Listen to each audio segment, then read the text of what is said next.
Hey, welcome to video number 121 of Walker This Way with Hazel Walker, the queen of all things B&I and networking. I am Mark Simmons. You're smiling, and I love that you're smiling because you know what? I am smiling too. I see that. You know what I need? I need a cigar so I can just kick back, put my legs up because I'm feeling good about myself. Why are you feeling so good about yourself? I just like there's no work on my plate now. I've completed my lists, I guess, and I'm feeling pretty good, pretty relaxed. Pretty relaxed. Okay. You sure you got everything done?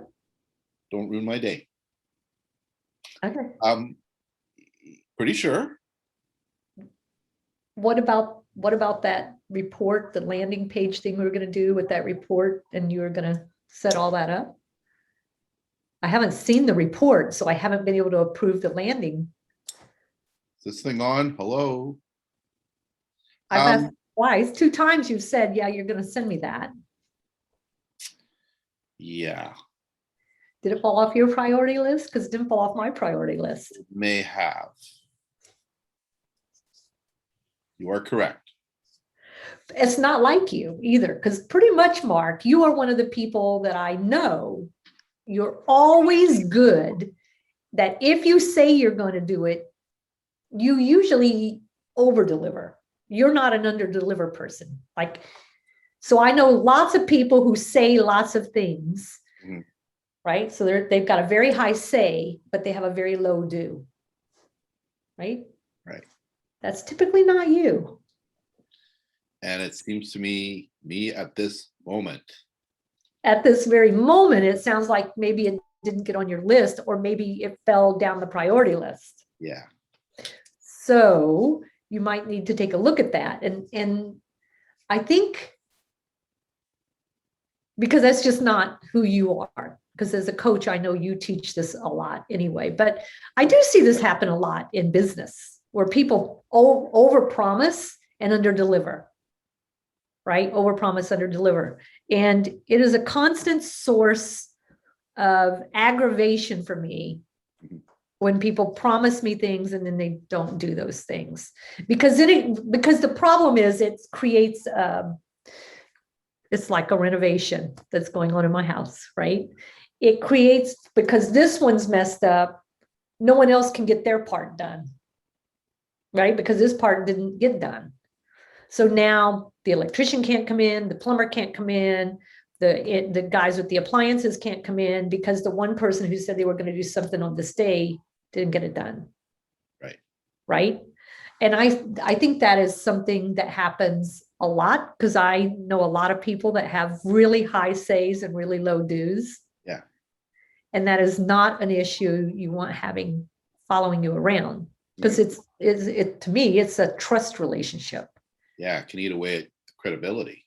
Right. It's going to eat away at the trust and the credibility. And I worry about that with B&I members sometimes. Like, they'll take a leadership role and they say they're going to do things, but then they don't. Yeah. Like I've got one right now who's responsible for attendance. She has said that she would keep track of attendance, but has tracked no one's attendance. But she's doing a favor for some other people, right? So how we do one thing is how we do everything. Mm-hmm. And this definitely goes to that. And I know that you work in business relationships with partnerships. Yeah, so funnily enough, in that, under the heading of we do for others what we don't do for ourselves, which is proving more common with the more people I talk to and based on what they do for livings. And so under that, guys, I know that in that world of working with business partnerships and people in partnerships, the foundational key to success is one thing. It's what you say has to match what you do. Yeah, especially if you're in any kind of a trust relationship, right?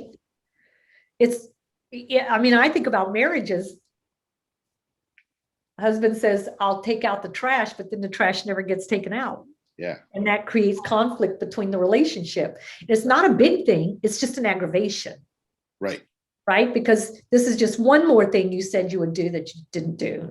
It probably, they mount, which is not an issue with you because that never, I mean, I really never ever see that. Yeah. So within, I try not to, within the what you say has to match what you do, we talk communication, right? Right, So it's communicating when what you say can't match what you do for whatever correct, reason. But if you don't communicate it, right. then we make up stuff. Correct. So if you know that you're gonna go on a holiday and you're not gonna be able to get that report done, all you gotta do is say that. Right. Like, I'm gonna go on, I'm really sorry. Or even if the husband doesn't get the trash out, a simple call to the wife going, I'm really, really sorry. I walked out this morning. I did not take that trash out. I will get it done as soon as I get home.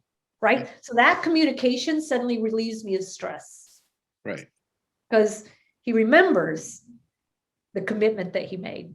Right. Otherwise, it just looks like he didn't care. Right. Yeah. And then we do these things in life which become patterns. People know our patterns, they learn our patterns. And when there's a disruption to that pattern for some reason, Yep. something's different. Well, that's very true in communication. Right. Right. So if I'm used to hearing from my fellow BNI members, that's why we meet every week in BNI, because it's the pattern of always having that conversation and counting on it. Like, I know for sure that's going to happen. So if I'm used to having a communication with someone on a weekly basis and suddenly I don't hear from them for weeks, I'm going to start making stories up in my head. Yeah. Right. And those stories are going to be full of assumptions and judgments, not real. Right. So communication, no matter if you're going to get something done, if you say you're going to do it and you can't do it, you just got to communicate that, and you got to communicate regularly. Even if you're working on the projects, for instance, Carrie is working on a project for me, and we're doing a weekly check-in to see where she's at in the project. Mhm. Right. Every week at Tuesdays, every week, we have a conversation. Where are you at in the project now? Where are you at in the project now? Right. So she can get feedback from me. I can get feedback from her, but we both know where the project's going. Right. So I'm comfortable. She's comfortable. Mhm. And if she's going to miss a call or the project didn't go anywhere, she just says, I didn't make any changes this week. Yeah. Okay. I feel good about it. And it's okay to say it. It's okay to say I couldn't do something. Right. Okay. Because it's way better than ghosting and not doing and no communication. And I'm even happy with, oh crap, I forgot it. Right. I forgot to write it down on the list, and I forgot to put it on my priorities. I forgot it. I'm really sorry. Yeah. Right. So then you have to step up your work. And that works in our world because, as you say, in the BNI world, there's no BNI emergency. So nobody's going to pass on if we don't do a report or don't do something. Correct. If I was a heart surgeon and I didn't do what I said I was going to do, we might have other issues going on that are Right. not. Well, that's the issue here with all the contractors. Yes. Right. Because one contractor drops the ball, all the dominoes fall. Yes. Because no one now can get, so that means my project continues to be delayed. And no one knew why that project didn't get done from this first person. Right. Right. So it's a consistent issue. And I think all business people need to pay way more attention about what they're promising to do. Yeah. So, and that's the thing too, is about it over promising. Don't make a promise if you know you actually can't do it. That hurts credibility right away because you can't fake it. You can't. And my number one thing I say to women all the time, because especially female business owners have a tendency to take on way more than they can actually do because they want to help everybody.